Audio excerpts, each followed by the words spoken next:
Madame la députée, la parole est à monsieur Charles de la Verpillière pour le groupe Les Républicains. Vous avez 5 minutes, monsieur le député.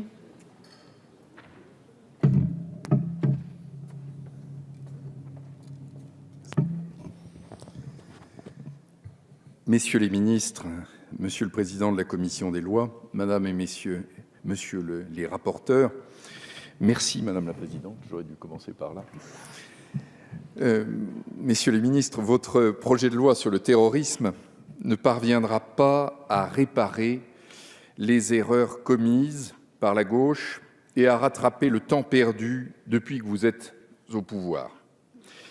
Il y a 4 ans, la France est entrée dans l'ère du terrorisme de masse, précisément depuis les attentats commis en mars 2012 par Mohamed Merah, qui firent 7 morts à Toulouse et Montauban.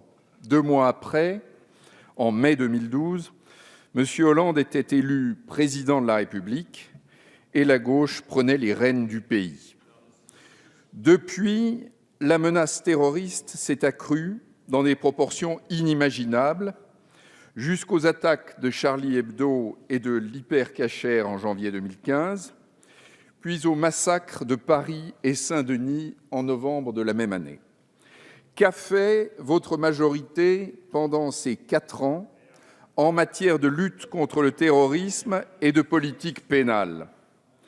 Elle a en permanence louvoyé entre 2 attitudes totalement contradictoires.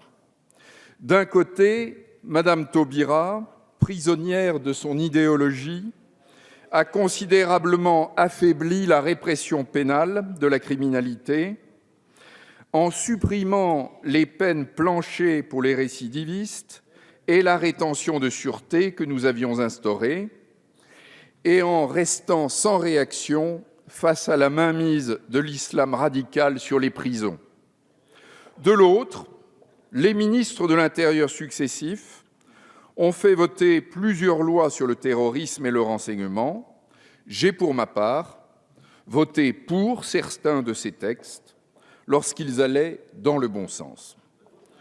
Le projet de loi qui nous occupe aujourd'hui, messieurs les ministres, aurait pu vous permettre de sortir de cette contradiction et d'assumer enfin, sans réserve, une politique de lutte à outrance contre le terrorisme et la criminalité. Certaines mesures prévues par votre projet de loi, du moins dans son texte initial, allaient dans ce sens. L'assouplissement des règles d'ouverture du feu par les forces de l'ordre, l'instauration, après un contrôle d'identité, d'une possible rétention pour vérifier la situation d'un suspect, l'élargissement de la possibilité pour les forces de l'ordre de fouiller les bagages et les véhicules sous l'autorité du préfet, l'institution de perquisitions de nuit dans le cadre d'enquêtes préliminaires sous le contrôle du parquet, la possibilité de recueillir, en matière de crimes organisés ou entreprises terroristes, les données de connexion sous contrôle du juge, et enfin, l'amélioration de la protection des témoins contre les représailles. Mais le passage en commission des lois, a en partie dénaturé vos bonnes intentions, messieurs les ministres. La majorité de la commission a multiplié les contraintes procédurales qui vont, si elles subsistent à l'issue de nos débats, paralyser les forces de l'ordre et les magistrats dans l'exercice de leur mission. Je suis très content de voir, monsieur le rapporteur, que je suscite une réaction de votre part, mais il aurait fallu la voir auparavant. Et que dire de l'article 27 sexies, rajouté par la Commission? Il prévoit que les réductions de peine seront accordées plus ou moins généreusement aux condamnés en fonction du taux d'occupation ou d'encombrement de la prison où ils purgent leur peine. C'est absurde. Le laxisme pénal, maladie chronique de la gauche, a encore frappé. Monsieur le garde des Sceaux, monsieur le ministre des Finances, les députés du groupe Les Républicains ont déposé de nombreux amendements.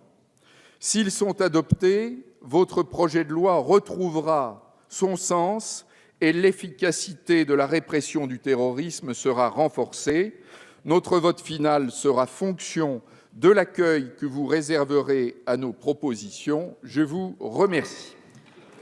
Merci, monsieur le député.